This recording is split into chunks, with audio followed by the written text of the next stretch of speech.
A video presentation on academic dishonesty in higher education presented by Jessica Y. Green to Dr. Timothy Powell, EDUC 7102, Principles of Distance Education.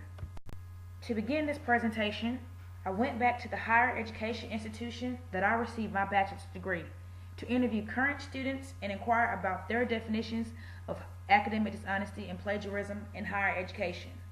Here is the information that I received from students of Savannah State University, located in Savannah, Georgia.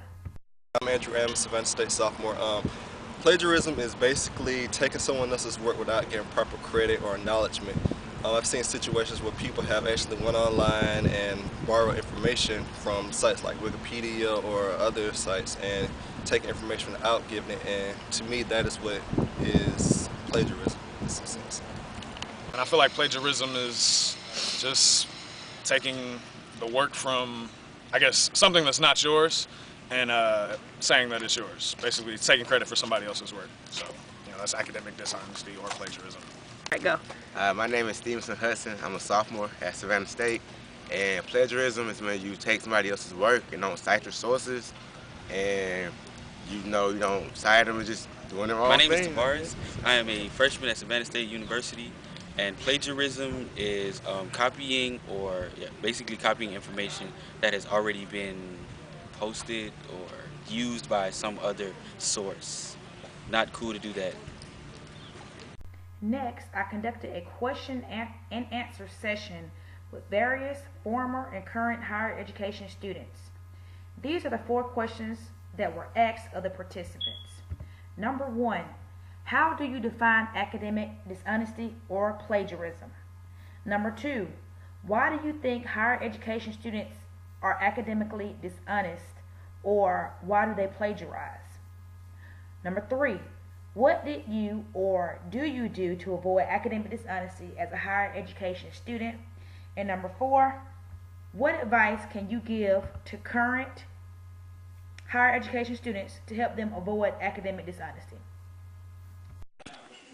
Hi, my name is Shantoria Fan, and I attend Ashford University online. I define plagiarism to be dishonest and cheating. Example of being dishonest is getting someone to go on and actually pretending to be you, and it's not actually you. I am Tanya Simmons, an adjunct instructor at Central Georgia Technical College, where I teach psychology. Academic dishonesty is the use of any outside information to enhance your success that is not a part of your acquired workmanship to display your knowledge in an uncompromised way. My name is Dr. Sonia Gooden, and I went to Capella University.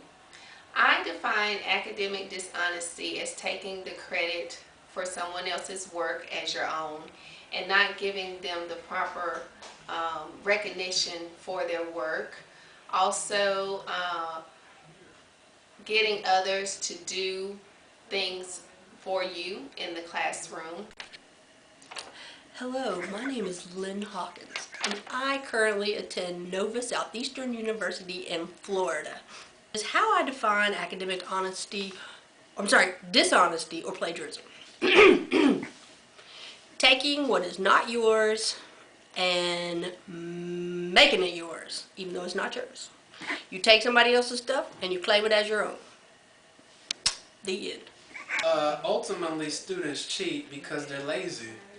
They cheat because they're lazy, and humans they tend to take the path of least resistance in order to get to a desired destination. And a lot of times it's easier to get somebody to do work for them, or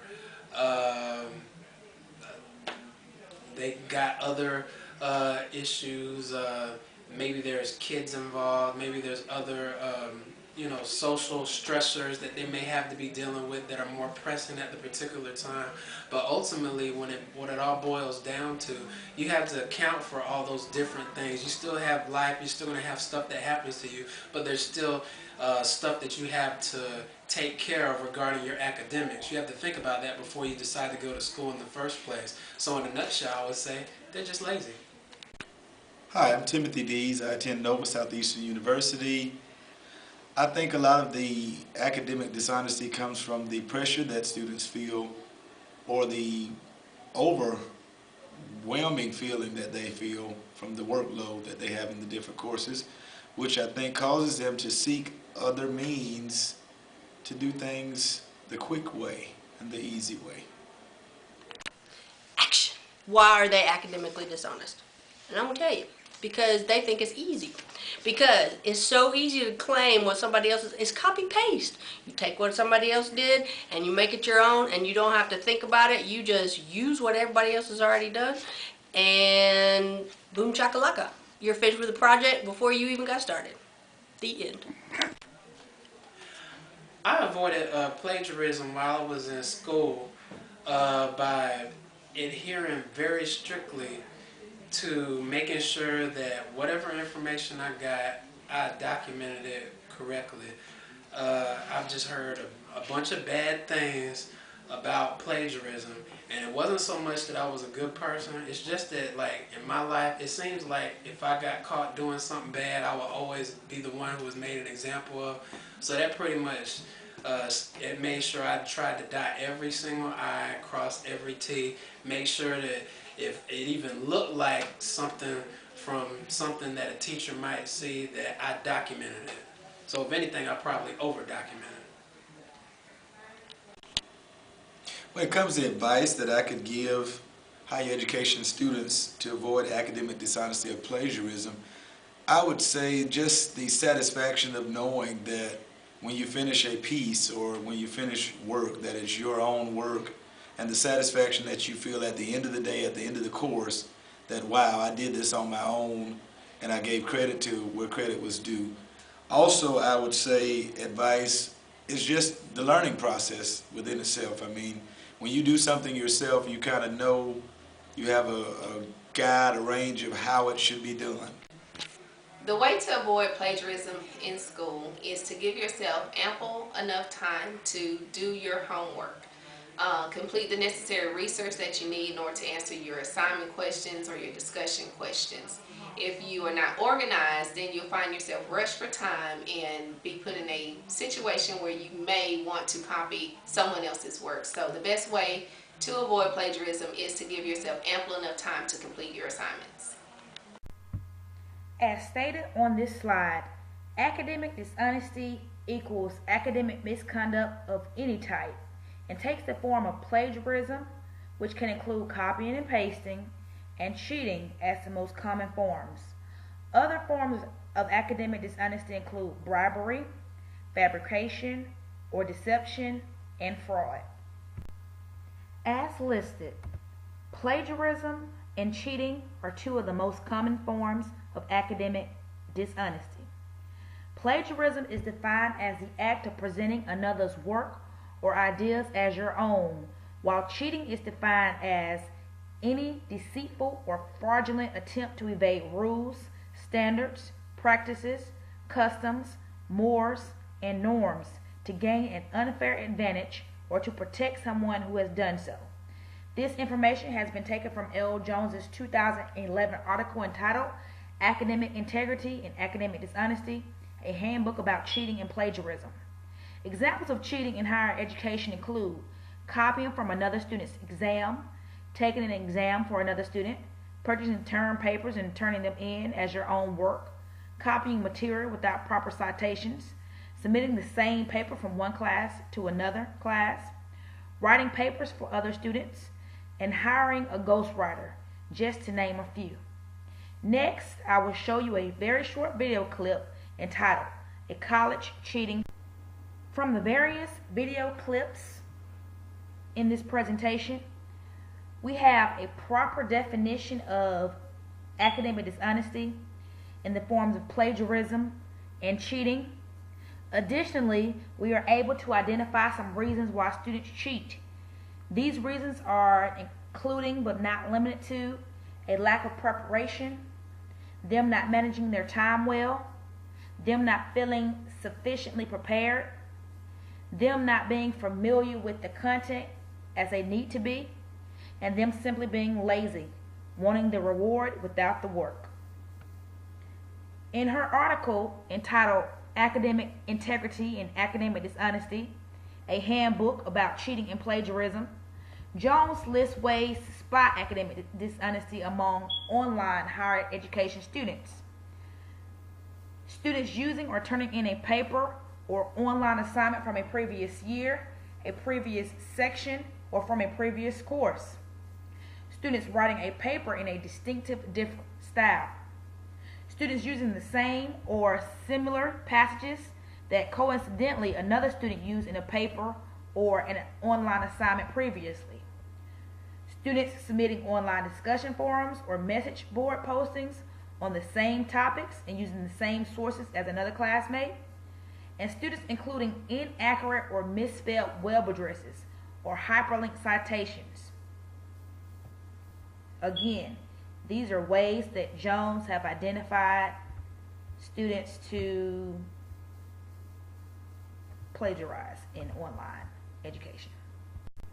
There are various penalties for academic dishonesty, and these penalties vary at each higher education institution.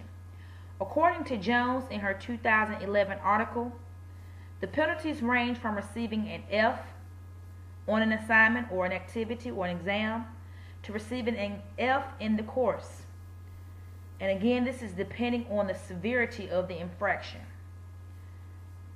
Additionally, cases of cheating may result in student suspension or expulsion from the educational institution. Now that we know exactly what academic dishonesty is, we must find ways to avoid it in our classrooms and course rooms. Teachers can proactively initiate changes that will decrease the incidence of academic dishonesty in higher education classrooms and course rooms. This can be done by way of interventions, and these interventions can take many forms. For instance, it is important that students know the consequences of cheating and understand that these consequences will be swift and apply equally to all students. Overall, teachers must be aware of the popular methods of cheating in their course rooms and classrooms.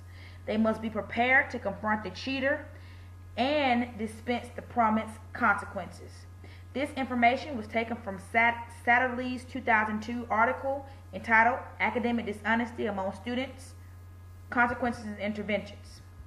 Additionally, higher education institutions must not only establish but enforce a code of ethics or a code of conduct. They must be sure to distribute literature in the forms of brochures and pamphlets, informing students of the importance of academic integrity and the dangers of academic dishonesty. They must be sure to establish clear and measurable expectations from the learners at the very beginning of the program, and they must hold learners accountable for their actions. It is not enough to recite this. We must all take an active interest to apply this. I will not commit acts of academic dishonesty. I will not commit acts of academic dishonesty. I will not commit acts of academic dishonesty. I will not commit the acts of academic dishonesty. I will not commit acts of academic dishonesty. I pledge allegiance to the flag that I will not commit acts of academic dishonesty. I will not commit academic dishonesty. I will not cheat. I will not cheat. I will not cheat. I will not cheat. In conclusion, listed are the references that have been used in order to create this video presentation. Another great reference is entitled Academic Dishonesty or More Students Cheating, written by Dorothy L. R. Jones, located in the Business Communication Quarterly newsletter, April 2011. In this article, Jones does a great job giving statistical information of students who are engaged in cheating, listing what students perceive to be cheating and plagiarism, and providing various reasons why students cheat. Thank you.